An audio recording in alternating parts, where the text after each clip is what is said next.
Hello, bonjour, on va parler de la princesse Béatrice, on va parler de la robe qu'elle a portée lors de son mariage. Comme vous le savez, c'est une robe qui avait déjà été portée auparavant par sa grand-mère, la reine d'Angleterre, Élisabeth II, et Béatrice a emprunté cette robe pour son propre mariage. C'est une robe qui a reçu les félicitations du monde entier. On se demandait en fait comment il se faisait qu'elle portait la robe de la reine. En fait, la reine lui a prêté comme cadeau de mariage. Le choix de Béatrice avait été fait sur une autre robe qui avait été choisie bien sûr bien avant le Covid-19, le coronavirus, et bien avant les déboires de son papa avec toute l'affaire Epstein. Donc c'est une robe grandiose, une robe qui a coûté cher et qui a été faite par un styliste de la maison royale.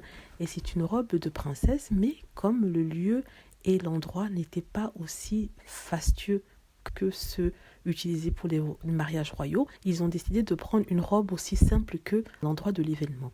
Donc c'est pour ça qu'elle a pris la robe de la reine. Et cette robe, une robe qu'elle avait portée en 1947 et en 1968. Et aussi pour marquer le coup, elle a pris le diadème de la reine. Donc c'est les magazines anglais qui nous la prennent. C'est Béatrice qui a demandé à la reine de lui prêter sa robe pour se marier dans un environnement plus simple et moins fastueux que celui qui avait été choisi auparavant. Du coup, la robe ne paraissait pas hors de prix. Mais en tout cas, on est bien content pour elle. C'est une très bonne décision, un changement qui a rendu le mariage encore plus beau. Mais seulement, ce qui m'étonne, c'est que les personnes qui s'étaient plaintes du gaspillage fait par la famille royale ne se sont pas plaintes du fait qu'elles avaient déjà dépensé beaucoup d'argent pour la première robe.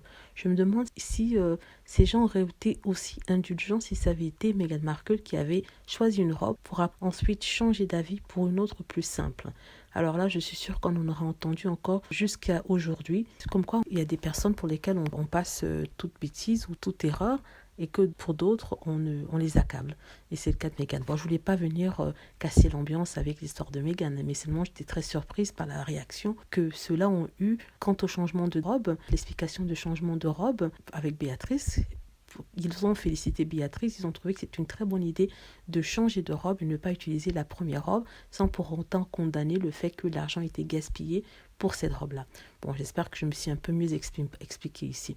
Voilà, dites-moi ce que vous en pensez. Est-ce que ça vous choque qu'on puisse dépenser de l'argent pour une première robe pour ensuite en porter une autre? Ou alors vous dites que ce sont des choses qui arrivent et que ça fait partie des dépenses de la famille royale, malgré le fait qu'on accuse Meghan d'avoir trop dépensé.